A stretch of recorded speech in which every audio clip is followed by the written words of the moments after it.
Raw is over. Let's talk about it. The show kicked off with the Beast, Brock Lesnar, and he didn't do much. Paul Heyman kind of just did all the talking. However, something interesting that Paul Heyman did say is he mentioned Dean Ambrose, also known as Jon Moxley in AEW. So that was just kind of cool. Wanted to mention that. But you guessed it, he was interrupted by Femi. The crowd, not as good as last week. However, still a good crowd for this moment. They faced off. Brock got him up for the F5, but then Femi countered and clotheslined him over the top rope.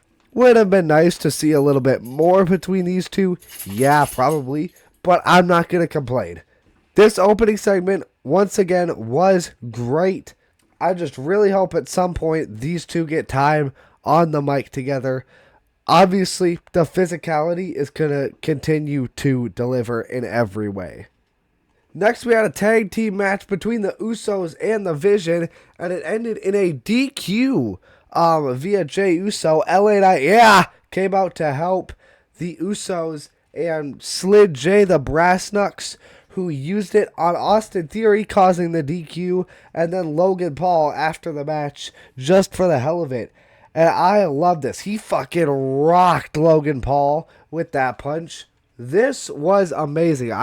It seems like they're actually deep diving, spreading the cheeks, going right in to this Jey Uso storyline, where he starts being a bit darker, and I'm loving the character development. This is great. I hope they keep this going. I'm loving this more aggressive Jey Uso, and we will talk about him more later in the video. Next, we had a promo segment between AJ Lee and Becky Lynch. Well, they didn't get to really talk to each other. AJ interrupted Becky and tried to fight her. Becky just ran away, and then AJ challenged her to a match at WrestleMania. Obviously, I think everybody saw this one coming. However, I just really hope that they add a stipulation to this match, because right now, this feud getting stale. And if they don't add a stipulation, oh boy, is it going to be poopy. Next, we had a segment with Paul Heyman and Seth Rollins. He basically said he's having a terrible night. He's all alone now. Braun Breaker's not here. Bronson Reed's not here. He said Braun Breaker's not returned for a long time. That's a load of bullshit. Seth Rollins appeared. For some reason, he had on 2 masks, which I thought was funny. And then, all of a sudden, the police showed up when Seth Rollins did, so obviously he wasn't alone. Apparently, at some point, Paul Heyman filed a restraining order against Seth Rollins, and he violated that, so he's now a felon.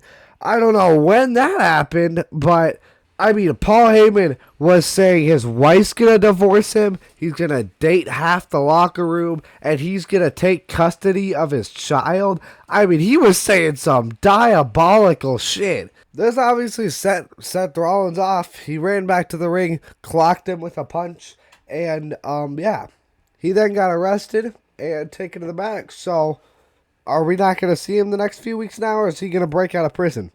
Overall, I think the segment was good, and also definitely funny. Next, we had a match between Bayley and Lyra versus the Kabuki Warriors. This ended up being a win. But for Bayley and Lyra, Bayley went for this elbow drop on the announce table to Asuka. Kairi dragged her off. It was kind of nasty. And then because Kairi got distracted, Lyra was able to hit the Nightwing and pin her for the win. Obviously, Asuka pissed off about that. Eventually, later, backstage, Asuka was like yelling at her and stuff. And then Io Sky came over to her to like say, you shouldn't be treated this way, basically. And then Kyrie! We had a really funny backstage segment between IShowSpeed and Danhausen. Danhausen demanded that he gets access to IShowSpeed's YouTube channel. Speed did not accept, and he got cursed. And I am genuinely concerned for IShowSpeed's well-being, because if this happened when he wasn't even cursed, what is going to happen to him? Next, we had an Intercontinental Championship match between Daddy Dominic Mysterio and Penta, and Finn Balor came out, surprise, surprise, and costed Dominic Mysterio. Dom was able to escape, however, he was still able to hit the coup de grace on JD McDonough. I kind of hope that they have JD McDonough have like a deeper character and be like emotional in this feud because they've been friends for so long. But I don't think that's really gonna happen. And I hope we get to see the Demon at WrestleMania.